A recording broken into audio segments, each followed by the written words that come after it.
All right, welcome on back here, Cyber Traders. This Tuesday, October 18th, shortly after 2:30 p.m. Eastern Time. Welcome on back here for our afternoon meeting.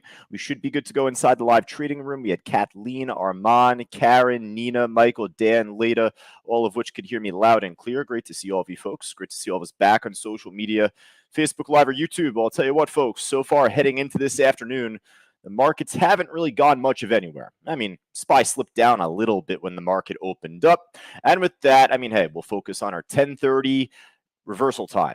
Give or take a few minutes. And with that, the real bounce ended up happening just a little bit after 11. Took a little bit longer this morning for the SPY to make its, reversal or bounce. So at least for the meantime, hopefully we see continuation, but it's gotten really flat since. So not a whole lot's happened market-wise going into this afternoon just yet. Here's CCL, Carnival Cruise Lines. It's up over 12% right now.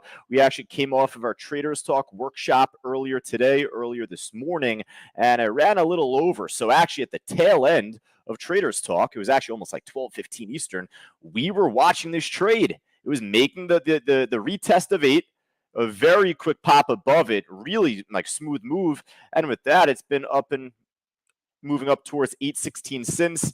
There is a couple of icebergs on the ask. I mean, this is a really liquid stock. So, no 10,000, 20,000 is going to be an iceberg for this trade at $8.20. Well, that's one. You got a 254,000 share order sitting on the ask there for Carnival. And on top of that, a penny above the highs. There's like 124K sitting there. So it's a tougher trade at this point to expect to see it just smash through all of that liquidity and to keep moving up. So with saying that, I would like to follow perhaps a cruise line that's maybe a little less liquid in a good way, like NCLH or RCL, Royal Caribbean, a little bit more expensive. This might be on a slight bigger spread, but all of the cruise lines are moving really well at this point, folks. So we'll definitely keep our eyes on those. We'll put them on our watch list collectively. Airlines had popped at the open with the cruise lines, but they certainly didn't continue. So American Airlines here moving more with the market today, had that drop off going into 11 o'clock, 11:30, and then it ended up just flattening out here. So I'm not going to be as keen to follow the airlines just yet. Hey, if we get a big bounce within the SPY taking us into the close, hell, I'm sure that everything is going to make a decent move up or, a respectable move to that level. So, maybe we'll check back in on the airlines at the tail end. But for right now, we'll put RCL, CCL, NCLH in particular on our watch list to start. I'll tell you what, though, there's been a couple of other trades that have been pushing up here.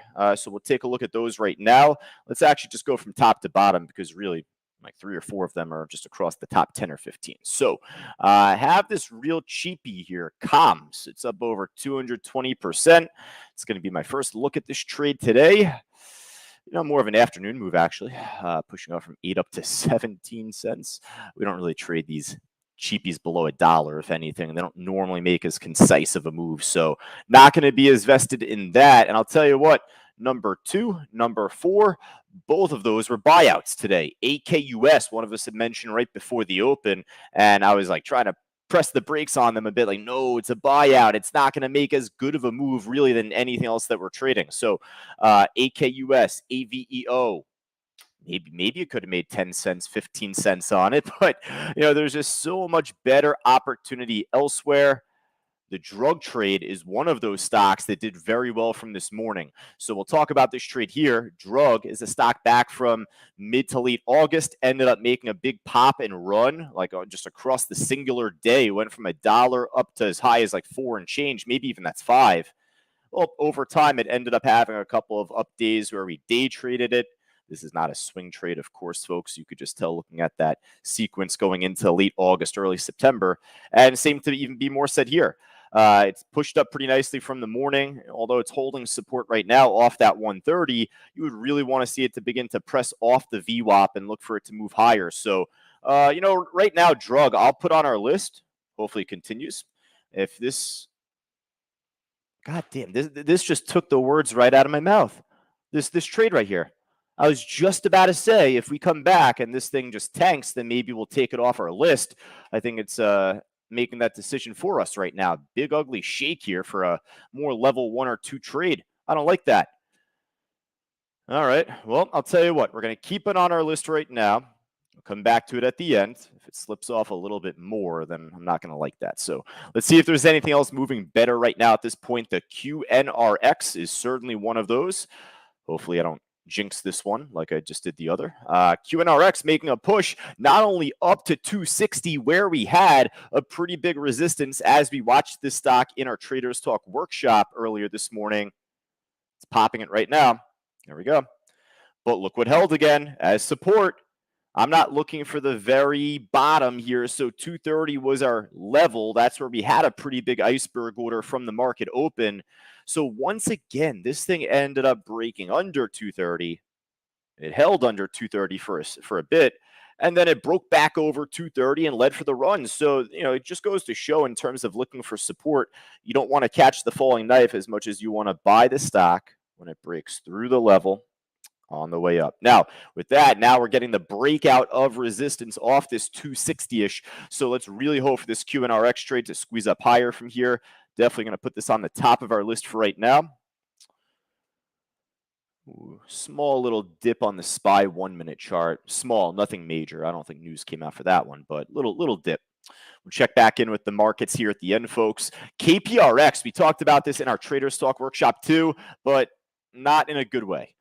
This stock is a super low float stock, and with a low float stock, I mean, something like this is crazy. This is less than 1 million share float, and just the lower it goes, the riskier it is, right? So we don't try and look for these super low float stocks because those are pump and dump stocks. We don't want to subject any of our traders to that. Of course, myself, I don't want to get subjected to that.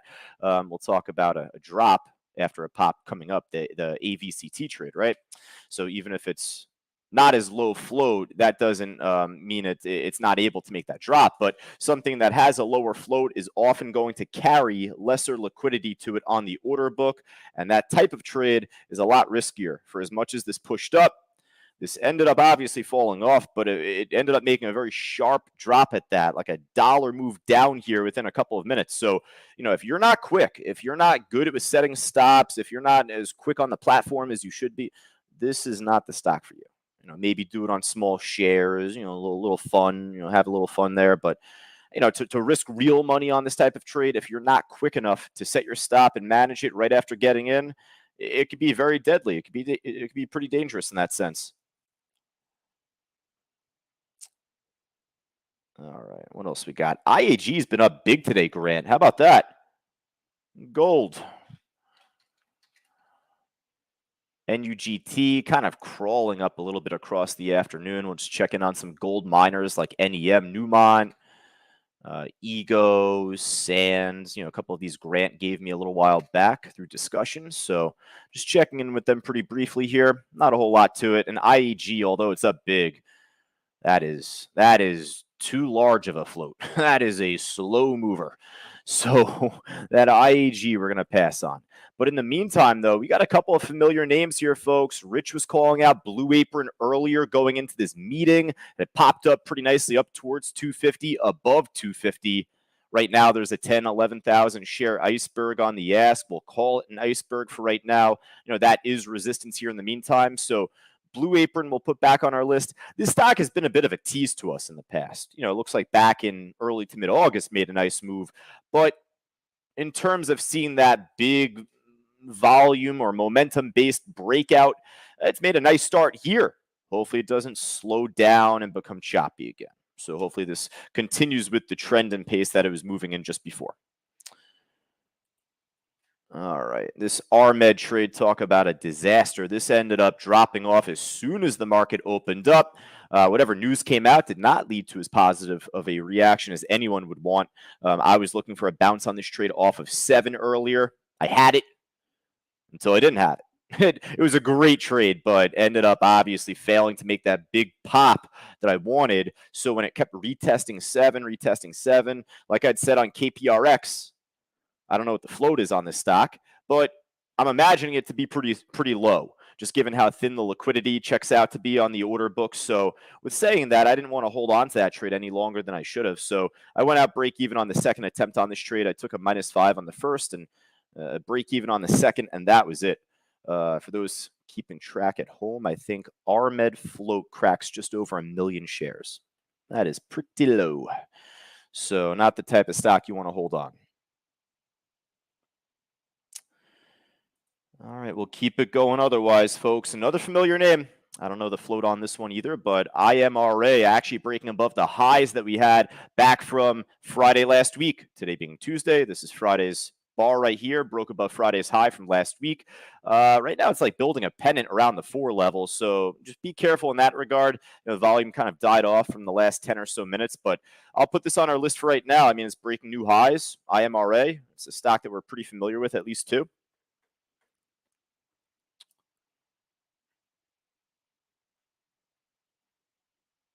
All right. I saw a couple of others here on the gainer side. I saw ATER, which was a familiar name last year. Pushed up pretty nicely this morning. A little slow right now. Upstart, UPST, that was it. That's the one I was looking for. Upstart ended up having a nice pop, taking us into the late morning. I didn't see that there. Ended up breaking out off the highs, roughly off of 2480-ish, 2475-ish.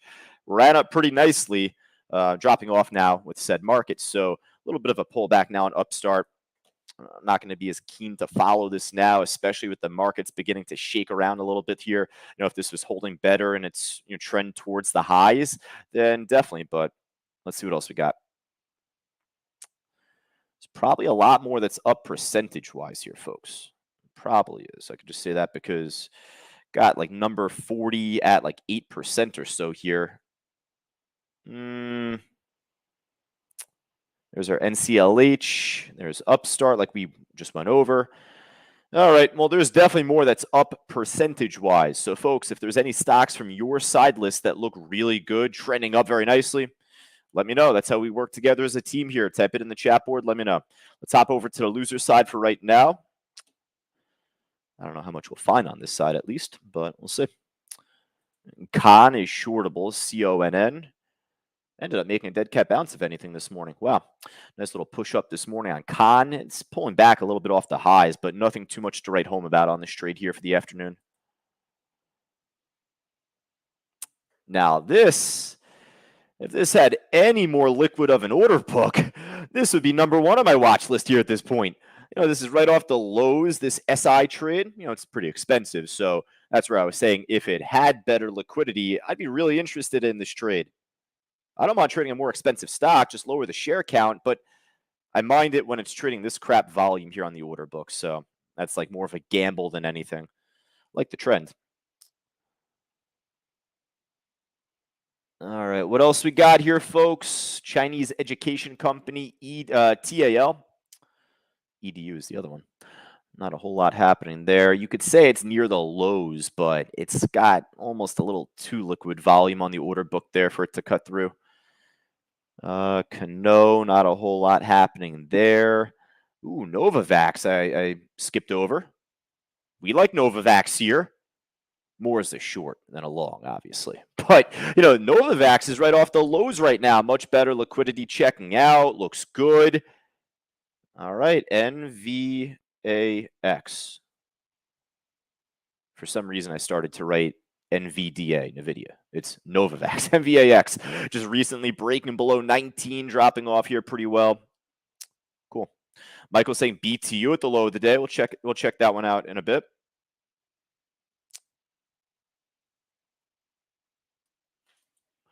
All right, so from Rob first, he says Apple is selling off hard. Well, dropping off at the market.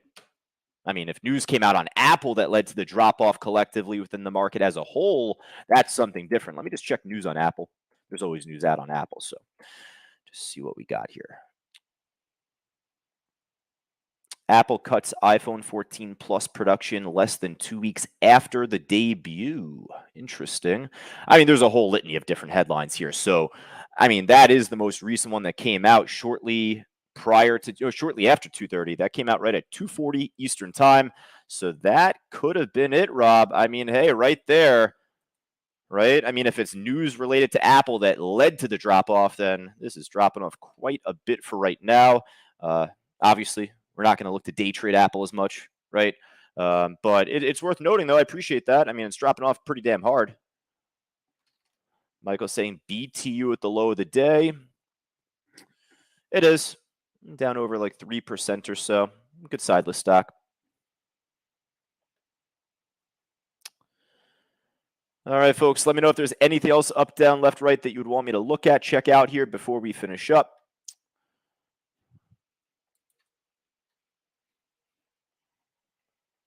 Check out some side list stocks that I have, like my lovely Neo. Nothing happening on that one really as much, so we'll pass. Um, Ford, before the market drop off, I picked up 5 cents on Ford. I don't know really what led me to jump to Ford out of all stocks, but really slow mover. Not a whole lot happening aside from the drop now. I mean, if BTU is at the low of the day, Mike, that gets me thinking, and I'm thinking, all right, maybe Oxy. I mean, it's only down 0.4%, dropped off earlier this morning really well. This definitely trades a lot better liquidity, even though it's more expensive. It's dropping off. I'd say the same on this as I said on BTU.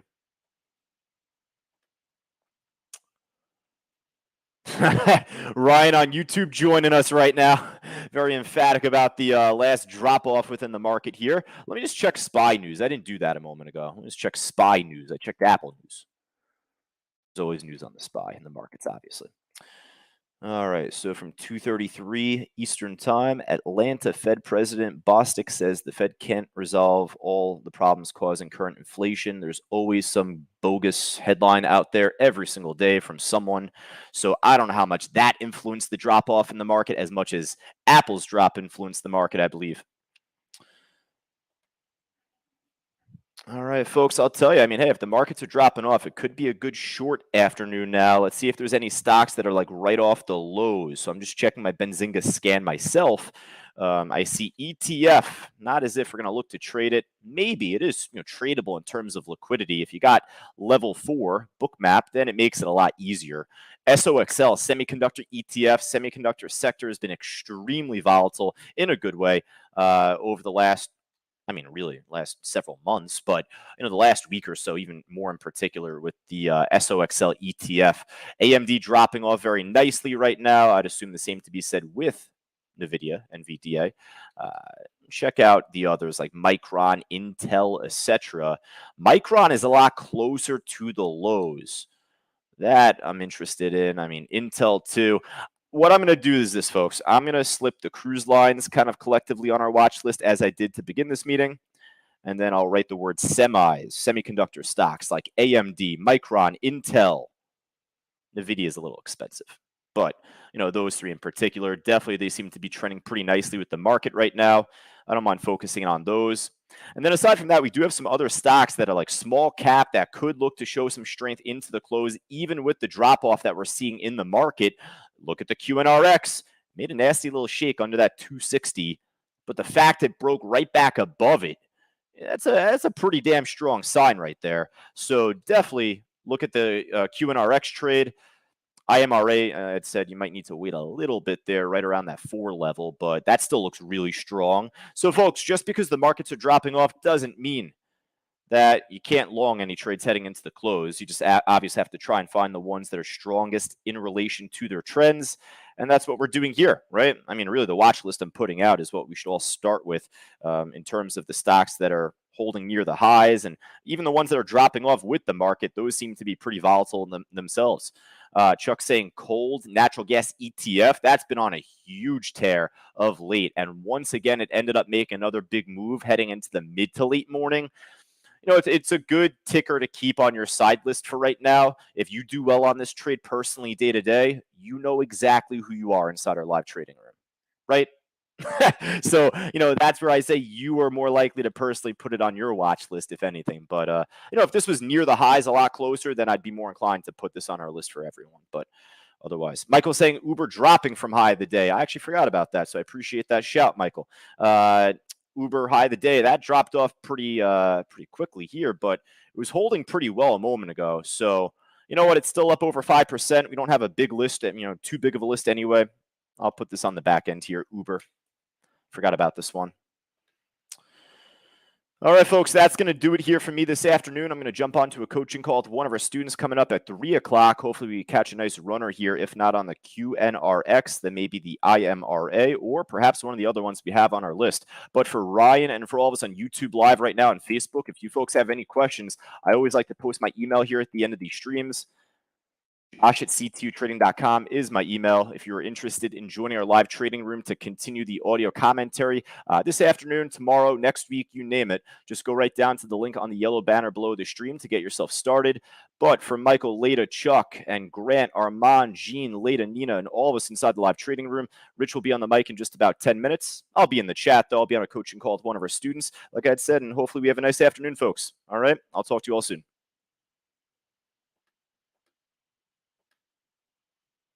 Become a Cyber Group member today. Just click the link below and receive all these amazing products and a world of knowledge for just $9.